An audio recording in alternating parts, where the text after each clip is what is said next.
제이네요.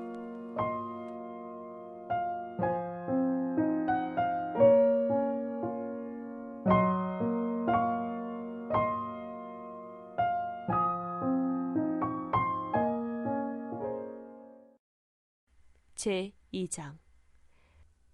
끌려가는 내내 저항한 건 그때가 처음이었다. 전부터 나를 별로 좋게 보지 않았던 베지와 에버트는 이 일로 자기들의 생각이 옳았음을 더욱 확신하게 되었을 것이다. 사실 나는 제정신이 아니었다.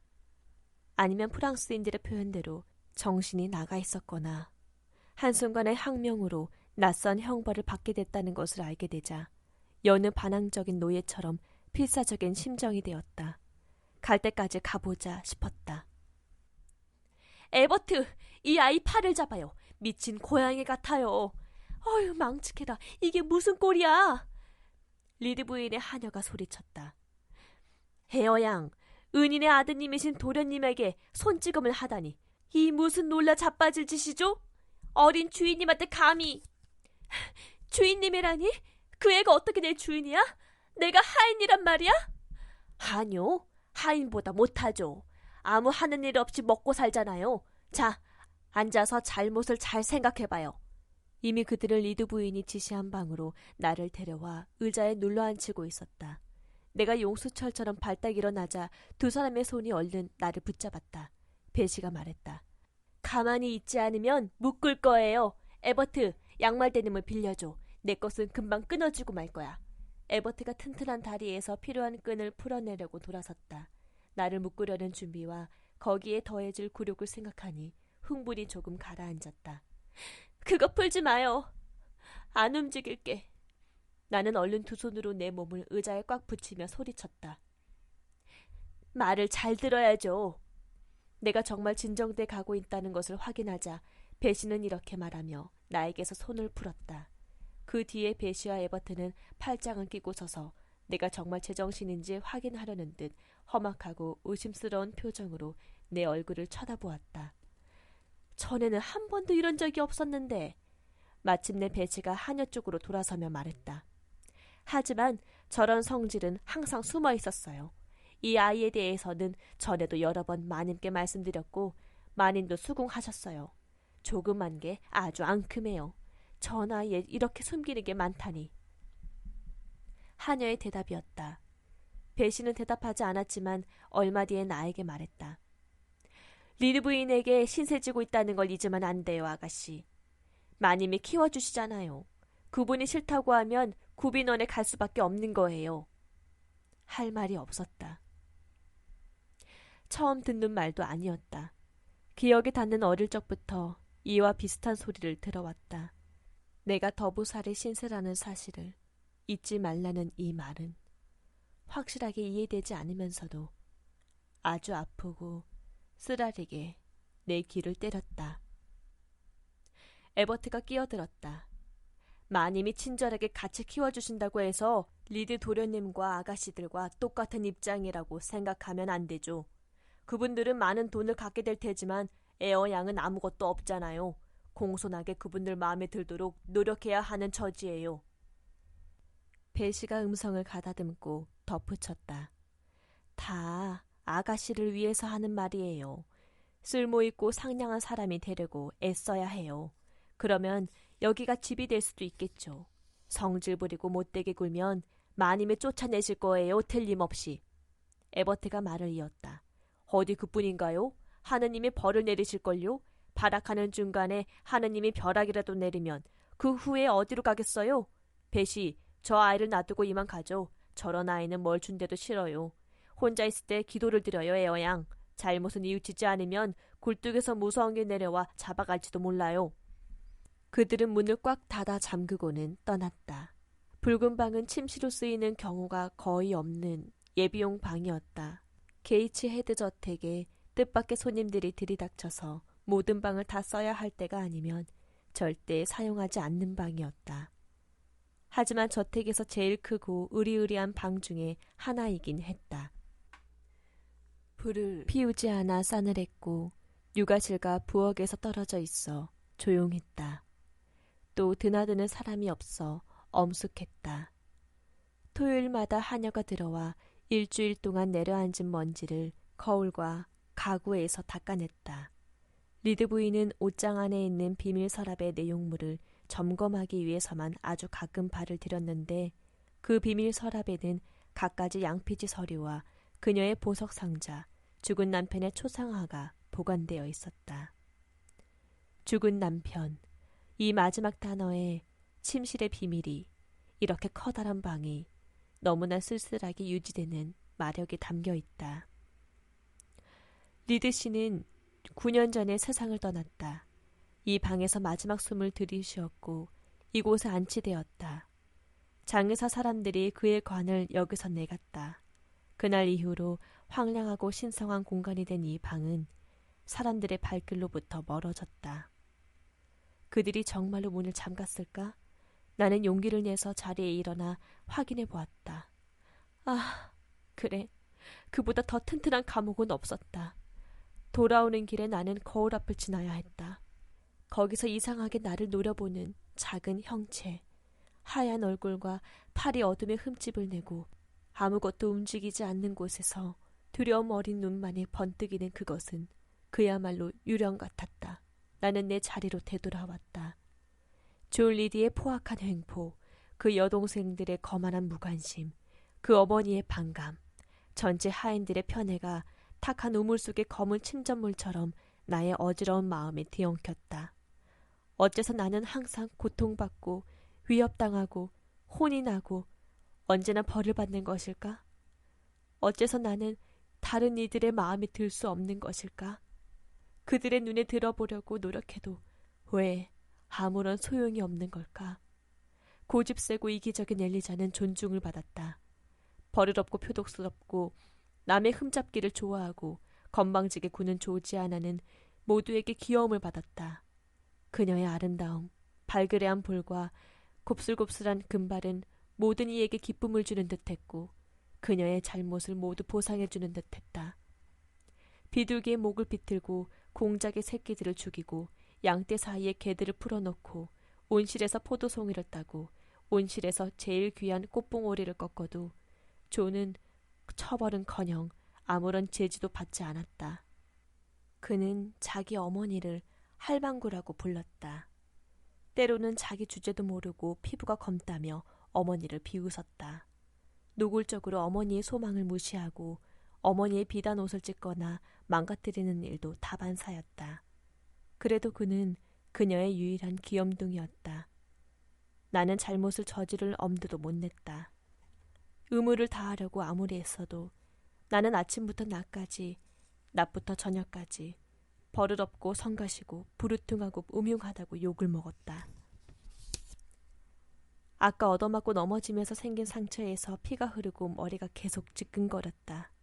이유 없이 나를 때린 조는 아무도 나무라지 않았고 더 이상 부당하게 맞지 않으려고 대항한 나에게만 비난이 쏟아졌다. 불공평해! 불공평해! 괴로운 자극으로 인해 잠시 힘을 얻은 나의 이성이 말했다. 흥분 상태가 된 결단력 역시 참을 수 없는 억압으로부터 벗어날 수 없는 묘한 편법을 부추겼다. 이 집에서 도망치거나 그게 안 되면 음식이나 물 한 방울 입에 쭉 대지 말고 죽어버리라고. 그 쓸쓸한 오후에 나의 영혼이 얼마나 놀랬던가. 나의 머리가 어떠한 경락에 휩싸이고 나의 가슴이 어떠한 폭동을 일으켰던가. 하지만 그 정신적인 투쟁은 너무도 어둡고 캄캄한 무지 속에서 행해졌다. 나는 끝없이 이어지는 내면의 질문에 대답할 수 없었다. 나는 왜 이렇게 고통받아야 하는가? 몇 년의 세월이 지났는지 말하지 않겠지만 한참이 지난 지금은 그 이유를 확실히 알고 있다.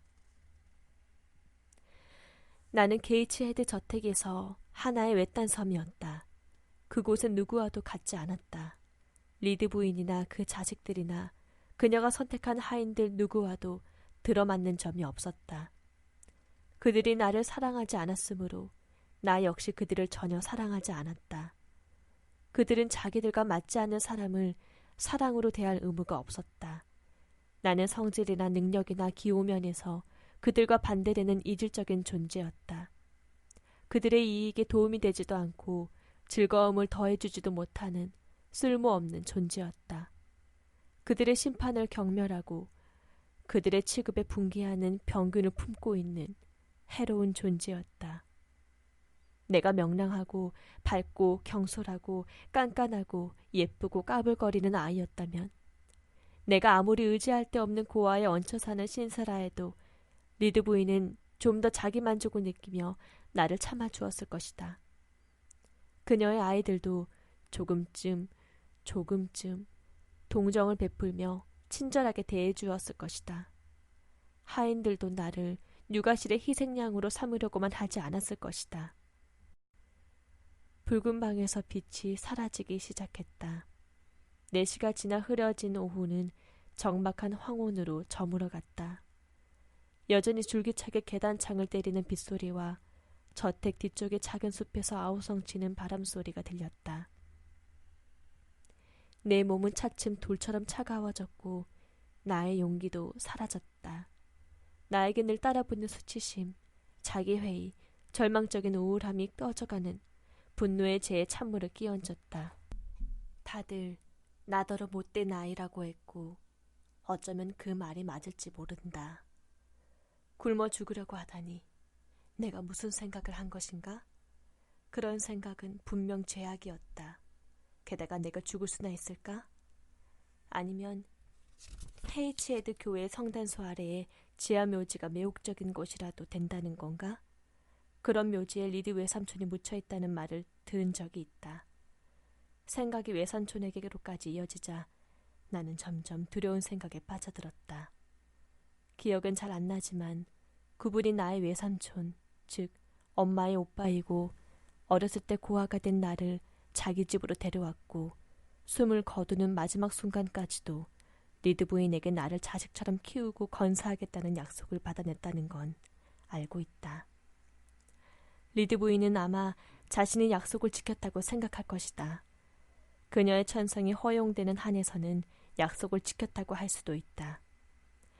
하지만 자기 집안 사람도 아니고 남편이 죽은 뒤에 어떤 끈으로도 연결되지 않는 친입자를 그녀가 어떻게 진심으로 좋아할 수 있겠는가. 사랑할 수 없는 이상한 아이에게 부모 노릇을 해주기로 한 서약에 묶여버린 자신의 처지와 영 마음에 안 드는 이방인이 자기 집에 버티고 있는 모습을 보는 것이 지긋지긋할 게 틀림없었다. 괴상한 생각이 밀려들었다. 리드 외삼촌이 살아계셨다면 나에게 친절하게 대해주었을 거라는 점은 전혀 의심하지 않았다. 하얀 침대와 빛을 잃은 벽들을 바라보며 또 가끔씩 희미하게 빛나는 거울 쪽으로 홀린 듯이 시선을 돌리며 앉아있자니 죽은 사람들에 대해 들었던 이야기가 떠오르기 시작했다. 마지막 소망이 이루어지지 않으면 무덤에서도 잠을 이루지 못한다고, 다시 땅으로 나와 거짓 맹세한 자를 벌하고 학대받은 이들의 원수를 갚아준다던데, 누이의 자식이 당하는 고통의 원통함을 느낀 리드 외삼촌의 영혼이 교회 지하 묘지에서든 망자가 사는 미지의 세계에서든 그 주거지를 떠나 이방 내 앞에 나타날 것만 같았다. 내가 드러내는 격한 슬픔의 표시가 나를 위로하려는 초자연적인 목소리를 깨우거나 묘한 연민으로 나를 굽어보는 후광 어린 얼굴을 어둠 속으로 불러낼까봐 겁이 나서 나는 눈물을 닦고 울음을 참았다. 이론적으로는 위로가 되겠지만 현실로 나타난다면 정말 끔찍할 것 같았다. 있는 힘을 다해서 그런 생각을 억누르려고 애썼다. 굳건해지려고 노력했다. 눈에서 머리카락을 털어내며 고개를 들어 어두운 방을 담대하게 둘러보았다. 그 순간 벽에 한 줄기 빛이 번뜩였다. 블라인드 틈으로 스며드는 달빛일까? 아니, 달빛은 움직이지 않는다. 하지만 그건 움직였다. 내가 보고 있는 동안에도 그 빛은 천장으로 올라와 내 머리 위에서 흔들렸다. 지금이라면 그 빛이 필시 잔디를 건너가는 사람의 손에 드는 초록불빛이라는 걸 얼마든지 짐작할 수 있겠지만 그때 내 마음은 공포를 느낄 준비가 되어 있었고 나의 신경들은 예민하게 떨리고 있었다. 나는 빠르게 날아가는 그 빛이 또 다른 세계에선 다가오는 망령의 징조라고 생각했다. 가슴이 심하게 쿵쾅거리고 머리에 열이 올랐다. 날개짓 같은 소리가 내 귀를 채웠다. 뭔가가 나에게 다가오는 듯했다. 가슴이 답답해지고 숨이 막혔다. 인내심이 무너져 내렸다. 나는 문으로 달려가 있는 힘을 다해 자물쇠를 흔들었다. 바깥 복도에서 발자국들이 들려왔다. 열쇠가 돌아가고 베시와 에버트가 들어왔다. 헤어 양, 어디 아파요? 베시가 말했다. 왜 이리 시끄러워요? 머리가 쪼개질 것 같잖아. 에버트가 소리쳤다. 나가게 해줘. 육아실로 데려가줘. 내가 외쳤다. 왜 그러는데요? 다쳤어요? 뭐라도 봤어요? 다시 베시가 다그쳤다. 어떤 빛을 봤어. 유령이 오는 것 같았어. 나는 베시의 손을 잡고 있었고 그녀는 뿌리치지 않았다. 일부러 비명을 지른 거예요. 에버트가 넌더리가 난다는 듯이 말하고는 덧붙였다. 세상에, 그 비명 소리라니? 크게 아픈 데라도 있다면 참아주겠지만 이 아이는 우리를 불러들이려고 했던 거라고요. 그 버릇없는 술수에 대해서는 익히 알고 있지. 흥. 무슨 소란이야? 또 다른 목소리가 엄하게 다그쳤다. 리드 부인이 모자주름을 펄럭이며 가운을 요란스럽게 바싹거리며 다가왔다. 헤버트, 베시, 내가 직접 데리고 나올 때까지 제인 에어를 붉은 방에 가둬놓으라고 지시했을 텐데. 제인 양이 너무 크게 소리를 질러서요, 마님. 베시가 변명했다. 내버려둬. 그게 다였다. 그러고는 나를 향해 말했다. 제인, 베시의 손을 놔라. 이런 장기는 통하지 않아. 절대로. 난 교활한 질색이야. 특히나 아이들이 그러는 건 속임수가 통하지 않는다는 걸 네게 직접 가르쳐주는 게 나의 의무야. 1시간 더 있어. 아주 다소곳하고 조용해지면 그때 꺼내주마. 아, 외숙모, 불쌍히 여겨주세요. 용서해주세요. 도저히 못 견디겠어요. 다른 벌을 받을게요. 죽을 것 같아요. 조용히 해. 이렇게 사납게 구는 건 더더욱 못 봐주겠다. 그녀는 그렇게 느꼈음에 틀림없다. 그녀의 눈에 비친 나는 조숙한 여배우였다. 그녀는 진심으로 나를 유해한 격정의 혼합물, 상스러운 영혼, 위험한 이중 인격자로 바라보았다. 베시와 에버트가 물러가고 이제 나의 고통스런 광란과 격한 흐느낌에 짜증스러워진 리드 부인은 더 이상 아무 말 않고 나를 불쑥 안으로 밀어넣고는 문을 잠갔다. 멀어지는 그녀의 발소리가 들렸다. 그녀가 떠난 직후 나는 발작을 일으켰던 것 같다. 무의식이 나를 덮쳤다.